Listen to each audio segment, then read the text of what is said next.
Hey guys, so there's not really much of a video for this week because I haven't really had a chance to work on what I was intending to.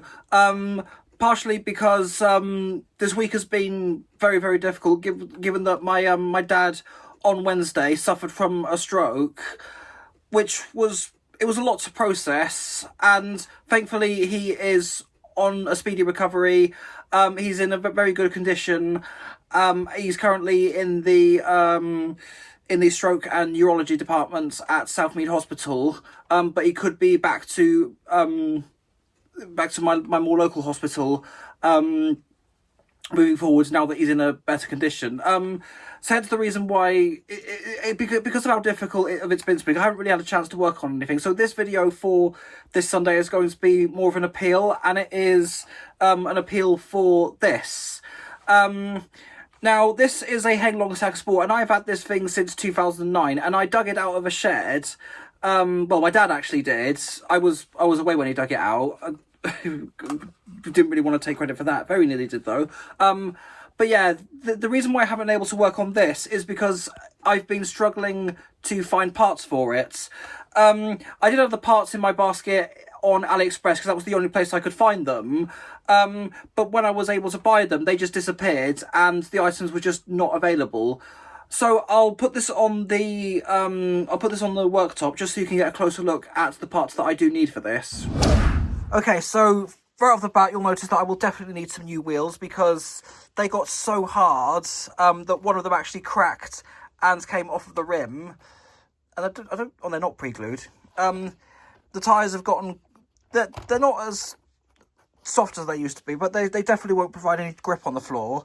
So if I just take the body off to show you on the inside. So electronics, I won't need to worry about because that I've already got sorted, like the motor, the ESC and the battery and the servo. So that's all fine. So I've got my eyes on which part. So thankfully, I don't need the motor plate because, to double check, this was actually kicking around in a box of spares. Probably needs to go in the other way around. But the motor bracket is still in good condition, given how old this thing is.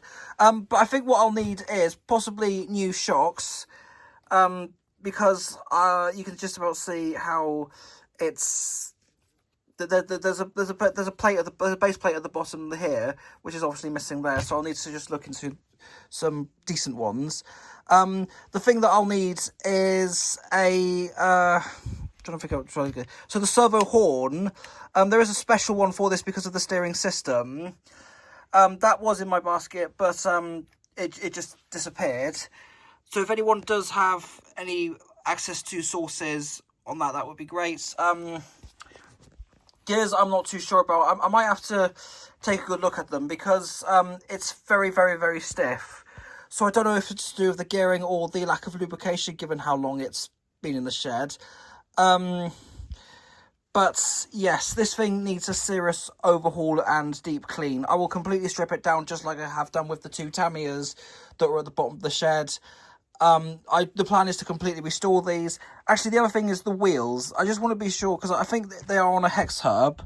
But I just need to double check to make sure ones that I've got my eye on will actually fit. So they might need a few other bits and pieces. So generally, if you do have a link to the whole catalogue of spare bits for this thing, that would be greatly appreciated because I really want to get this thing restored.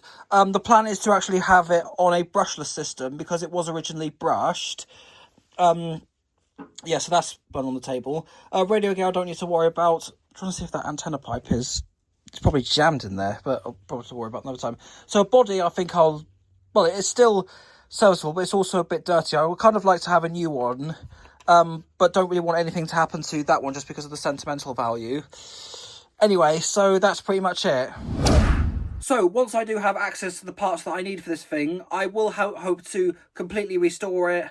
I might do a strip down of it anyway. Just now that I've got a video done of it, I might just give it a deep clean.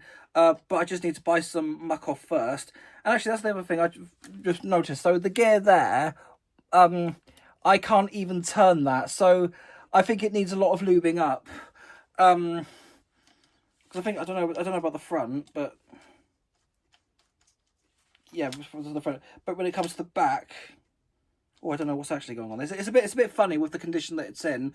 But But hopefully, if you do know of where to buy parts for the HengLong Sacker Sport, I'll be greatly thankful for you. So that's going to be for this video. Thank you so much for watching, and hopefully see you with something next week.